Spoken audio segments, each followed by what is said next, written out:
bit is coming on that 10. Otherwise, normally it is in 5% on that. Understood.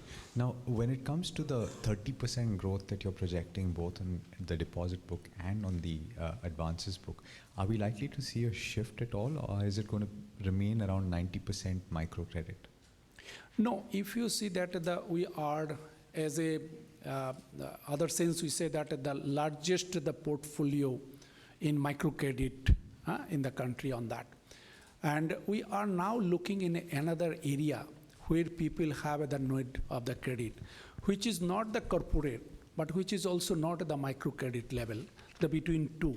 If you see that the 1 lakh to 10 lakhs rupees is a loan we call in the SCL, it has been last 1 year, growth has come 1,000 crores. So there is a big, we find out on the very big area where we can like to penetrate on that. So in that sense, we are like to focus on this area, MSME and retail housing. And housing, we are not like to the very big amount on that, but affordable housing, whatever we say that, in that area we are like to penetrate and we are like to focus. If we focus on that, so then automatically our microcredit and non-microcredit ratio will be gradually, will be like to balance on that. So in terms of, does anybody want to ask a question? Can I keep it? In terms of geographical spread, you said that you want to expand across the country. But as of now, you're very strong in your traditional market. Is it not too soon to really expand across the country, because you might be stretching yourself a little thin? Is that a concern? Yes, right. I define in a different way on that. The first point is that I have the 129 branches in metro. And across the all metros, we are covered on that. And urban branches is a 227. And semi-urban, we say that 210. And rural, 274. So in that sense, we are proportionately, we are now covering to the metro, urban, and that area also. And there is a good cash-rich area and deposit pocket. So we are like to attract on that to take the deposit from the people. And that can be helped to us to reduce our interest rate also to the ground level. So if I say that I started as a microcredit organization, when I closed the microcredit operation before starting bank, our interest rate to the microcredit borrower 22.4%. And now it has come 18.52.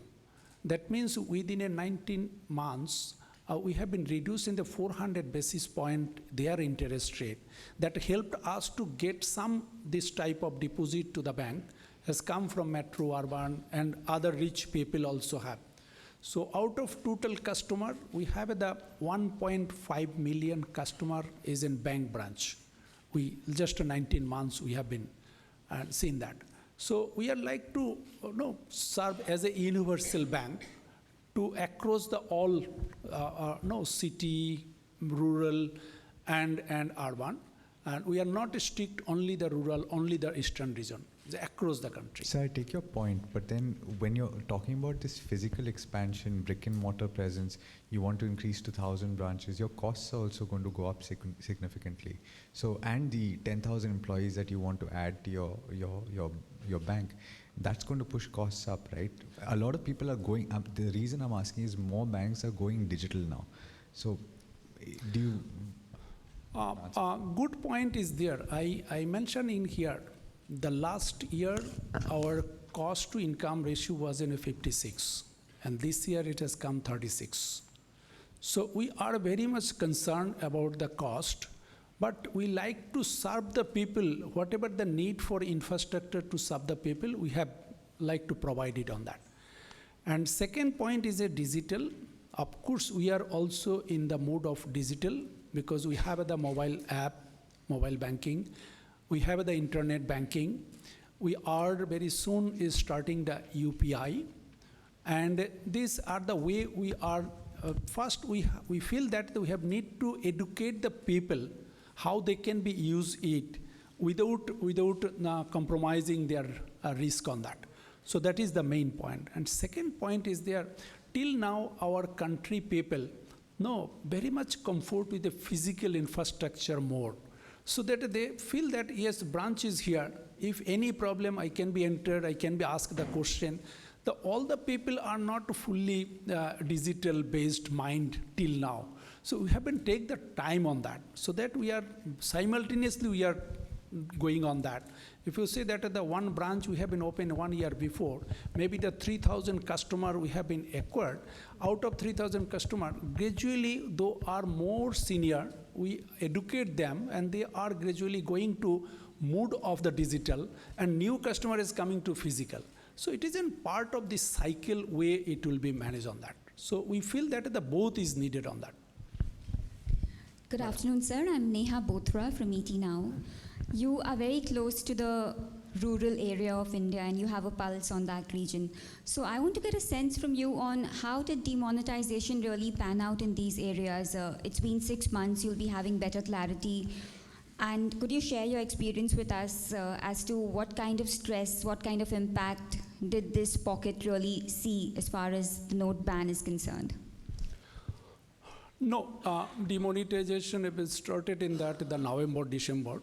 So now is a long time we have been already over, and we know that scenario in the ground, top, everything. But as a bank is Bandhan specific, we have not faced in that any of this type of problem, because as a bank we are eligible to take that SVN, that old note is there. So in that sense, I am not feel in that much of any impact on the demonetization. How is that so, sir? Because we have seen a cash crunch, we have seen repayments, even at several of the bigger banks take a back seat. So how is it, what did you do differently to keep yourself insulated from this? No, you see that whatever you know that, there is a microcredit. If it is in ground level people, those are not fully aware about the situation on that. If someone says something is a negatively, immediately they are catch it and use it on that.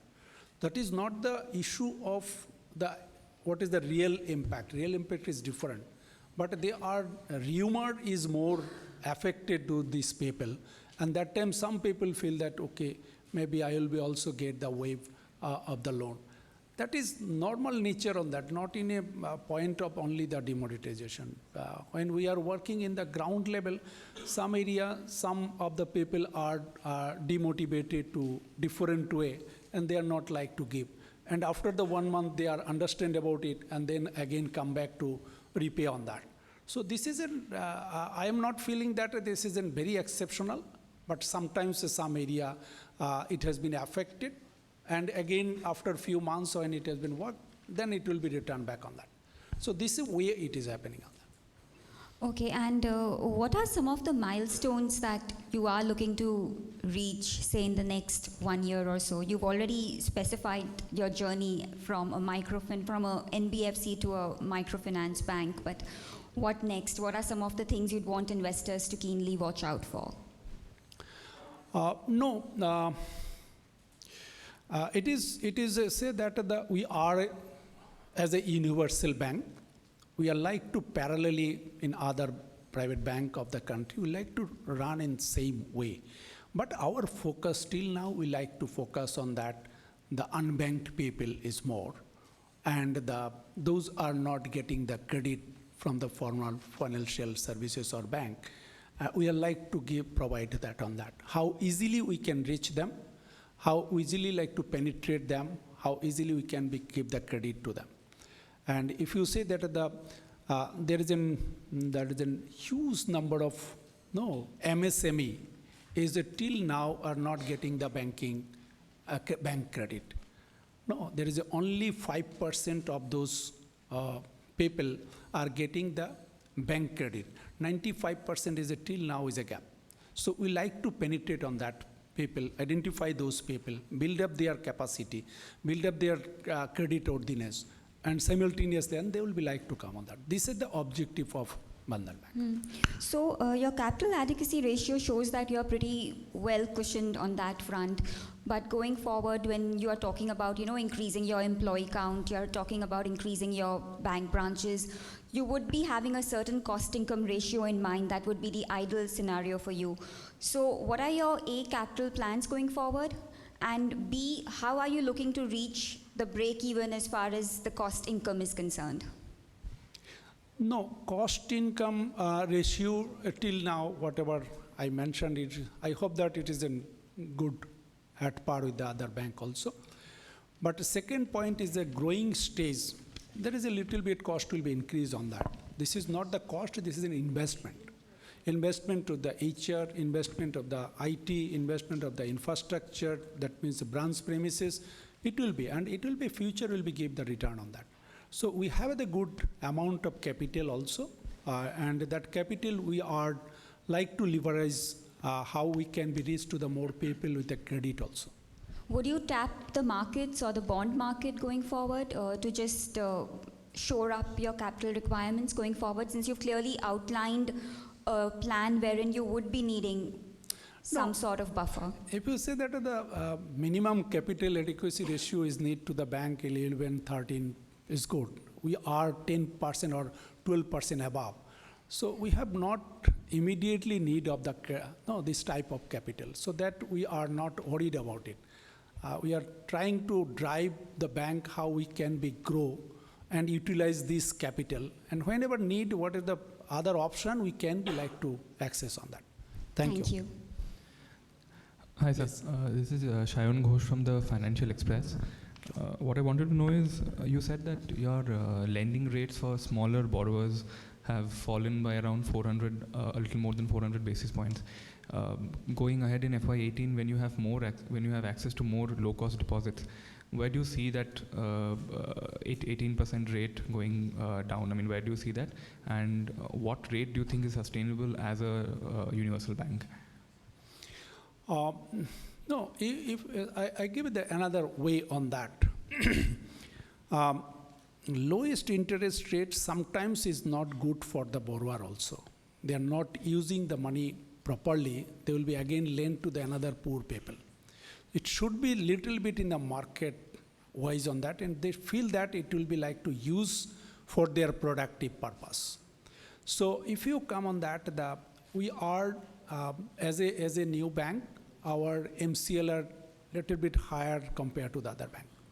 And MCLR risk and unsecured loan as that part of the risk, all together we are define the product price on that. Not only the microcredit compare of the microcredit, we are below the microcredit on that.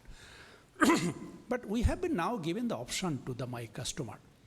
If you say that if one person will come to my bank branch to collect their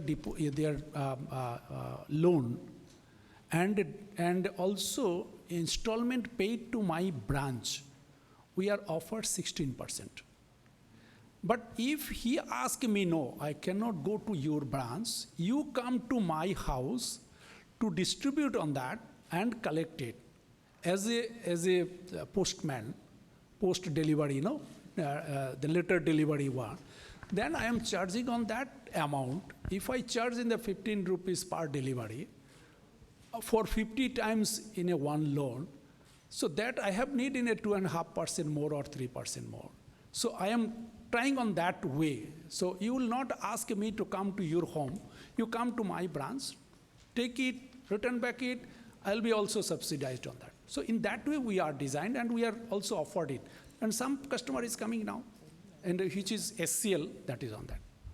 So on IBPC, you said around 9,000 crore of IBPC, and you spoke about income from those IBPC. How much was that? And if you could give a sense of which banks you have sold those loans to. Is it not maybe necessary or not which bank? All bank is our partner with the IBPC. No, because you know that now we have the 100% is in PSL, and some other bank, you know that which bank have that little bit gap, and all are our friends. Fine, sir. And it has been done before also as a microcredit organization. We sold as a securitization. Now we are selling as an IBPC. There is no big difference on that. All right, sir. So you said about the income from those IPPC. If you could give that. We are not like to differentiate in that income how much has come from there and that, because this is in first time.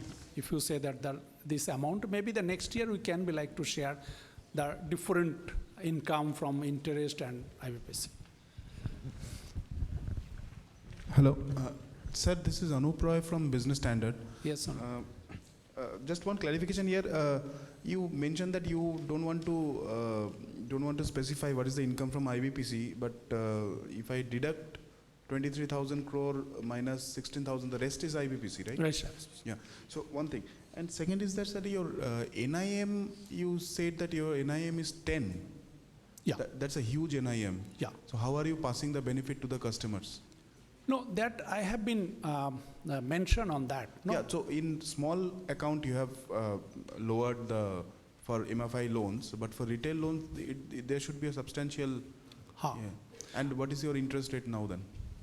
No, interest rate, if you see that in the non-microfinance, it is in 12 to 16. And sometimes it's 11 to 16. Okay. It's a depend on, based on their the risk profile. And accordingly, we are designing different product, different way designing on that. And these are the thing is there. What is Because of the MCLR is a little bit higher, because our deposit rate and all together is a new bank.